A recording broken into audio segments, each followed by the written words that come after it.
At the World University's Debating Championship, the unexpected headline wasn't about politics or economics. It was about sound. Three students from the Philippines took the stage, and before they spoke, the room filled with whispers and mockery. Their English didn't sound like Oxford or Harvard, it sounded Filipino. The judgment was instant, a trial by accent, a verdict delivered before a single argument. Smirks, condescending glances, and patronizing smiles sent a clear message. You don't belong here. The world expected the team from Manila to be a punchline, not contenders. But while the audience judged their accents, they missed what mattered, the substance inside. The Filipino team stood tall, absorbing the ridicule, but not shrinking. They were ready, armed not with anger, but with truth. This moment sparked a global conversation about the invisible walls we build with our ears. Why do we equate the right accent with intelligence and the wrong one with everything else? The world expected an embarrassing defeat. What they got was a masterclass in resilience, a reminder that the strength of an idea has nothing to do with the accent of the person speaking it. The real story wasn't the mockery, it was what happened next. The grand hall was packed as the University of the Philippines team, Maria, Ben, and Lyra, walked to the podium. Snickers echoed, quiet, dismissive, cutting, overshadowing their voices. It was a psychological battle meant to make them doubt their place. But the echoes of laughter didn't break them. Instead, it sparked defiance. The Filipino team was ready to fight back. To understand their strength, you have to know where they came from. Maria Reyes, daughter of a teacher and a jeepney driver, learned English from second-hand books and late-night news. For her, this debate was a tribute to her parents' sacrifices. Ben Santos, the strategist, grew up on a rural farm, teaching himself economics with a spotty internet connection. His accent was a badge of his journey from village to world stage. Lyra David, the storyteller, was raised by journalists who fought for justice. She learned English from forbidden radio broadcasts. For Lyra, language was identity and resistance. Together, they were more than a team. They were a tapestry of Filipino experience.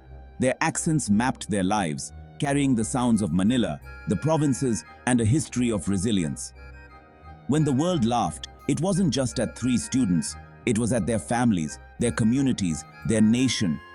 And that was a line they refused to let anyone cross. Most would have crumbled under the weight of ridicule, but not this team. Instead of shrinking, they looked at each other and found strength. Years of overcoming obstacles had forged their resilience. Maria, after the laughter, paused and smiled. I'm glad our introduction brought some joy. Now, let's move to substance. She acknowledged the mockery and tossed it aside.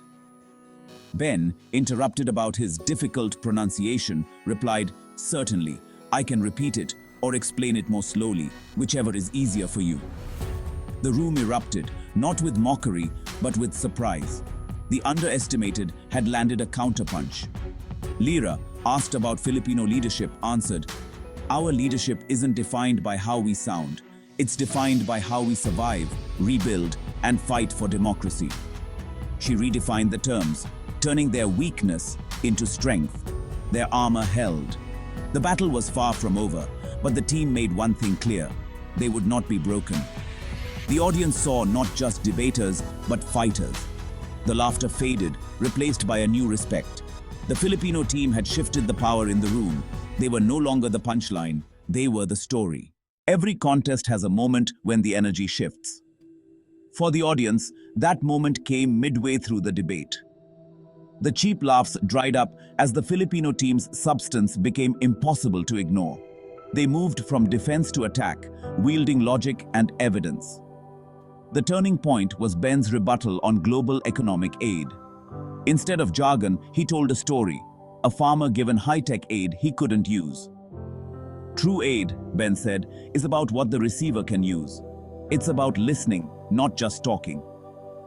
Suddenly, the accent faded. Wisdom took center stage.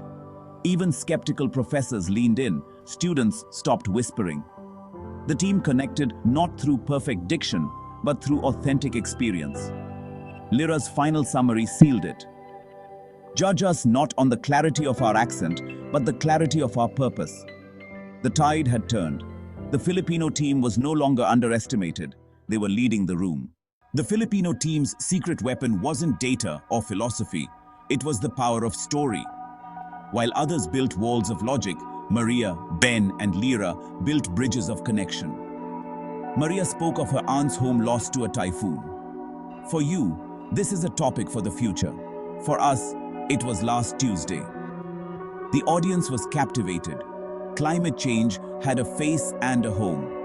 Ben countered patent law arguments with the story of Filipino inventors whose water filter was copied by a corporation. Innovation is born out of necessity, he said. Whose innovation are we protecting, the powerful or the people? Lyra spoke of the people power revolution, connecting grassroots activism to modern social media. Technology changes, but the Filipino desire to be heard does not. Our voice always finds a way. Their stories were their truth, and their truth was more persuasive than any accent-free argument. The audience listened, not to how they spoke, but to what they said. The Filipino team's stories turned the debate into something unforgettable.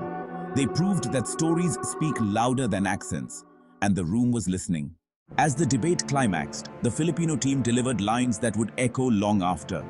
Maria, in her final rebuttal, looked the judge in the eye. My tongue is shaped by my home, by history, by struggle. So yes, my tongue may bend, but our minds do not. The room was stunned, then erupted in applause. Ben, challenged on his economic views, replied, "Your theories are beautiful grass, but my people are hungry now. My perspective is urgent, grounded in reality." He turned the accusation of simplicity into a critique of irrelevance. Lyra, closing, addressed leadership. Does a leader need a certain accent or a voice that speaks truth, even when it trembles? We believe in the second kind. We are here not to command, but to connect. Our voices, as they are our tools. These were not just arguments. They were declarations of dignity and identity. The prejudice they faced became the foundation of their most powerful statements. The audience was no longer judging their accents. They were witnessing a new standard for what it means to lead and to speak. The Filipino team's words became the heart of the debate, and the world was listening. The debate ended nothing like it began. The air, once thick with condescension, was now charged with respect. The Filipino team had taken the audience on an emotional and intellectual journey. They hadn't changed their accents, but they'd changed the way the room heard them. When the final bell rang, silence fell, a silence of awe. The opposing team, once smug, now offered humbled handshakes. Maria, Ben, and Lyra stood together, exhausted but dignified. Then, a single person clapped, then another. Soon, the entire auditorium was on its feet. The polite applause of debate was replaced by a thunderous standing ovation. The sound of mockery was drowned out by admiration. The victory was unanimous, delivered not by judges, but by the crowd. The team hugged, tears streaming, transformed from targets of mockery to champions. They left the stage to the sweetest sound, a standing ovation. The trophy was just metal. The real victory was the transformation in that hall. The Filipino team won more than a debate. They won respect, understanding, and a battle against prejudice. They proved that the value of an idea isn't determined by accent. Their unique voices became their greatest asset, giving their words sincerity and power. The sound of victory wasn't the announcement of their win. It was the silence when the audience truly listened. Their story is for anyone who's ever felt less because of how they speak. Authenticity is a superpower. They taught everyone that there is strength in difference. Next time you hear an unfamiliar accent, pause before you judge. Remember the 3 students from the Philippines who turned mockery into a standing ovation. Listen not to how people talk, but to what they have to say. That is the true sound of victory.